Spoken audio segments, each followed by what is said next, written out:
नमस्कार. श्री स्वामी समर्थ सर्वांना. येत्या 19 मार्च 2026 या दिवशी आहे गुढीपाडवा.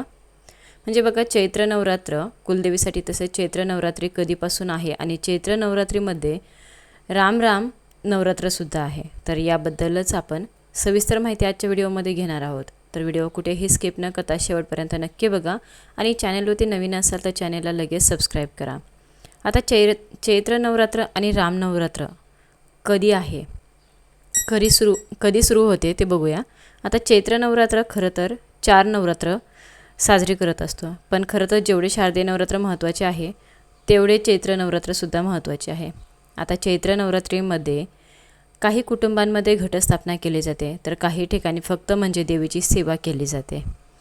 आपल्या कुलदेवीची शारदीय नवरात्र उत्सवाला घटस्थापना प्रत्येकाकडे होते. त्याच पद्धतीने चैत्र नवरात्राला घटस्थापना करायची असते. आता चैत्र नवरात्र कधी आहे तर बघा, 19 मार्च ते 27 मार्चपर्यंत चैत्र नवरात्र आहे. तर रोज एक तिथी आहे, म्हणून 19 मार्च ते 27 मार्चपर्यंत आपल्याला चैत्र नवरात्र हा उत्सव साजरा करायचा आहे. तर बघा, स्वामी केंद्रांमध्ये टोटल चैत्र नवरात्री पौर्णिमेपर्यंत पाठ केले जातात. आता तुम्हाला शक्य असेल ना तर तुम्ही चैत्र नवरात्रीचा औचित्य साधून चैत्र पौर्णिमेपर्यंत कमीत कमी रोज एक पाठ करू शकतात. म्हणजे 14 पाठ करू शकता, नाहीतर 7 पाठ करायचे आहेत. 9 पाठ करा. चैत्र पौर्णिमेपर्यंत अगदी तुम्हाला होईल तशी सेवा करा. दुर्गा सप्तशती पाठ करा. रामनवरात्र आहे, तर ही नवरात्र आपल्याला 19 मार्च ते 26 मार्चला रामनवमी आहे. प्रभू श्रीरामांची सेवा आपल्याला करायची आहे. तर बघा, आयुष्यातील खरं तर प्रभू श्रीराम खूप गोष्टी शिकण्यासारख्या आहेत. त्यांच्याकडून काही गोष्टी शिकण्यासारख्या आहेत. रामरक्षाचं पठण करत असतो. रामरक्षा हे आपल्याला शास्त्रासारखं काम करत असतं. रामरक्षामध्ये प्रभू श्रीरामांना आपल्या शरीरात संरक्षण करण्यासाठी प्रार्थना करत असतं. तर हे रामनवरात्र म्हणजे गुढीपाडवा 19 मार्च ते 26 मार्चपर्यंत रामनवमीपर्यंत रामनवरात्र साजरी करायची असते. तर रोज एक वेळा आपल्याला रामरक्षाचं पठण करायचं असतं. रामरक्षाचं पठण केल्यावरच म्हणजे रामरक्षा आपल्याला सिद्ध करायची असते आणि त्याच्यानंतरच आपण रोज रामरक्षा पठण करत असतो. तर आता बघा काय होतं की सविस्तर म्हणजे तुम्हाला सांगते, रोज एक वेळा तरी रामरक्षा पठण करायलाच पाहिजे. नित्यसेवेमध्ये आपण एकदा पठण करायलाच पाहिजे. दुसरं म्हणजे चैत्र नवरात्रसुद्धा आहे, तर मग 9 दिवस आपल्याला आपल्या आई भगवतीची सेवाही करायचीच आहे.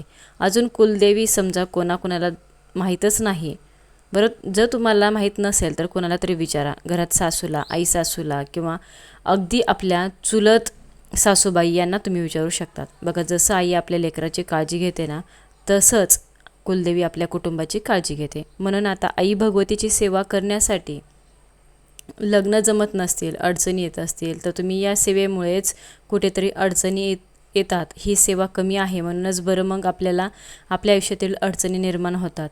ही सेवा केली तर नक्कीच आयुष्य सुखरूप होतं. या 9 दिवसांच्या कालावधीमध्ये तुम्ही होईल तेवढी सेवा करा. जवळपास केंद्र असेल तर तुम्ही सामूहिक दुर्गा सप्तशतीचा पाठ करू शकतात. खरं तर सामूहिक सुरू पण झाला असेल बरं. परमपूज्य गुरुमाऊलींनी सांगितलेलंच आहे, नवरात्रीचं औचित्य साधून तुम्ही सामूहिक पारायण करू शकता किंवा रोज 2-2 अध्याय तुम्ही करू शकतात. आता बघा, एक पाठ केलेला नक्कीच चांगला. शक्य असेल तर तुम्ही पूर्ण पाठ करू शकतात.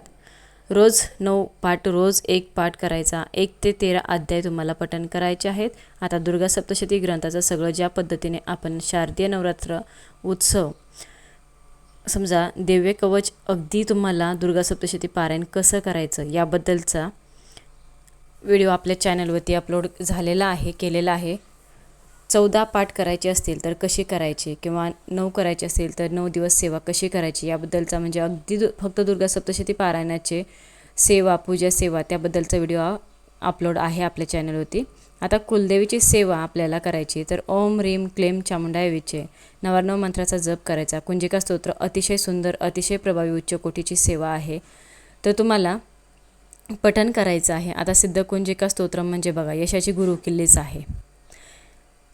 ज्यांना दुर्गा सप्तशती पाठ करणं शक्य होत नाही त्यांनी एक वेळा फक्त सिद्ध कुंजिका स्तोत्र जरी पठण केलं ना, तरी तुम्हाला सांगते तुम्ही दुर्गा सप्तशतीचा पाठ केल्याचं पुण्य तुम्हाला प्राप्त होईल. तर सिद्धकुंजिका स्तोत्र इतकं प्रभावी, इतकं सुंदर आहे, वाचायलाही तेवढंच म्हणजे 5 मिनटंच लागतात तुम्हाला सांगते. त्याच 5 मिनटामध्ये तुम्हाला पठण करायचं आहे. तर तुम्ही रोज कुंकुमार्चन करा. फोटो असू द्या किंवा श्रीयंत्र असू द्या, मूर्ती असू द्या किंवा अगदी काहीच नाही तर आपली कुलदेवी स्वरूप म्हणून एक सुपारी घ्या आणि त्याच्यावरती महालक्ष्मी अष्टकमचं पठण करा. रोज तसेच बघा आपल्याला कुंकुमार्चन करायचं आहे. होईल तेवढ्यात कुलदेवीची सेवा करायची आहे. सेवा झालीच पाहिजे. जर आपल्या कुलदेवीचा, आपल्या कुळाचार केला ना तर त्या घरामध्ये कसल्याच अडचणी येत नाहीत. आणि आपल्याला हे चैत्र नवरात्रीचं औचित्य साधून 9 दिवस सेवा करायच्यात. तर घरात मांसाहार होऊ द्यायचा नाही याची काळजी घ्यायची. घरात धूम्रपान काहीच होणार नाही याची काळजी घ्यायची. त्याचबरोबर ब्रह्मचार्याचे पालन करण्याचा प्रयत्न करा. कारण ज्या पद्धतीने शारदीय नवरात्र उत्सव महत्त्वाचा आहे ना, तेवढंच देवी तत्व जास्त पटीने जागृत असतं. तर या चैत्र नवरात्रीमध्ये सुद्धा पृथ्वीतलावर 1000 पटीने जागृत असतं. तर आपल्याला आई भगवतीची सेवा करायचीच आहे. घरात काही नियमांचं पालन करायचं आहे.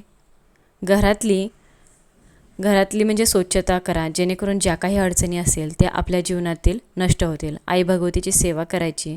आता घटस्थापना करायची पद्धत असेल तर अतिशय उत्तम. पण जर तुम्हाला प्रत्येक घरामध्ये कसं असतं की कोणाकडे केली जाते, कोणाकडे केली जात नाही, तर तुम्ही तुमच्या पद्धतीने घटस्थापना करत असतील तर तुम्ही करा. नसतील तरी दुर्गा सप्तशतीचा पाठ करणं गरजेचं आहे. तर घरातले काही नियम आहेत ते पालन करणं प्रत्येकाने आपापल्या घरात आवर्जून करायचं आहे. दुर्गा सप्तशतीचा पाठ जेणेकरून आई भगवतीची कृपा आपल्यावर राहील, त्यामुळे आपल्याला दुर्गा सप्तशतीचा पाठ करायचा आहे. जर तुमच्याकडे फोटो नसेल, टाक असेल किंवा कुलदेवीची मूर्ती नसेल, काहीच नसेल तर तुम्ही कुलदेवीची मूर्ती आणा, टाक आणा किंवा फोटो आणा आणि दुर्गा सप्तशती पाठ 9 दिवस तुम्हाला शक्य असेल तर करा. नाही तर चैत्र पौर्णिमेपर्यंत करू शकता. चैत्र पौर्णिमेपर्यंत केंद्रात सेवा चालू आहे. केंद्रामध्ये तुम्ही करू शकतात. रोज 2-2 पाठ करा. चैत्र पौर्णिमेपर्यंत तुमचे बघा आवर्जून 14 पाठ होतील. नाही तर 1 पाठ करा किंवा मंगळवारी करा, शुक्रवारी करा. जसं शक्य होईल तसं तुम्ही आई भगवतीची सेवा करा. बऱ्याच घरात असं असतं की सेवा करायला चालत नाही किंवा काही नियम असतात, आपण ते पाळू शकत नाही. अशा वेळेस तुम्ही गुरुवार, शुक्रवार पाठ करू शकतात. तर या चैत्र नवरात्रीचा औचित्य साधून आपल्याला कुलदेवीची सेवा करायची आहे, आपल्या आईची सेवा करायची आहे. ही नवरात्रसुद्धा तेवढीच महत्त्वाची आहे जेवढी नवरात्र असते. चैत्र पौर्णिमेला कुळाचार करता आपल्याकडे, म्हणजेच आपण नवमीला कुळाचार करतो. मग आपल्याला नवरात्रामध्ये किंवा दसऱ्याला करतो. तर बघा कुळाचार हा म्हणजे हनुमान जन्मोत्सवाला म्हणजे चैत्र पौर्णिमेच्या दिवशी कुळाचार करायचा असतो. तुमच्याकडे जर 9व्या दिवशी करत असतील तर तुम्ही त्या पद्धतीने करा. चैत्र नवमीला म्हणजेच 27 तारखेला तुम्ही कुळाचार करू शकता.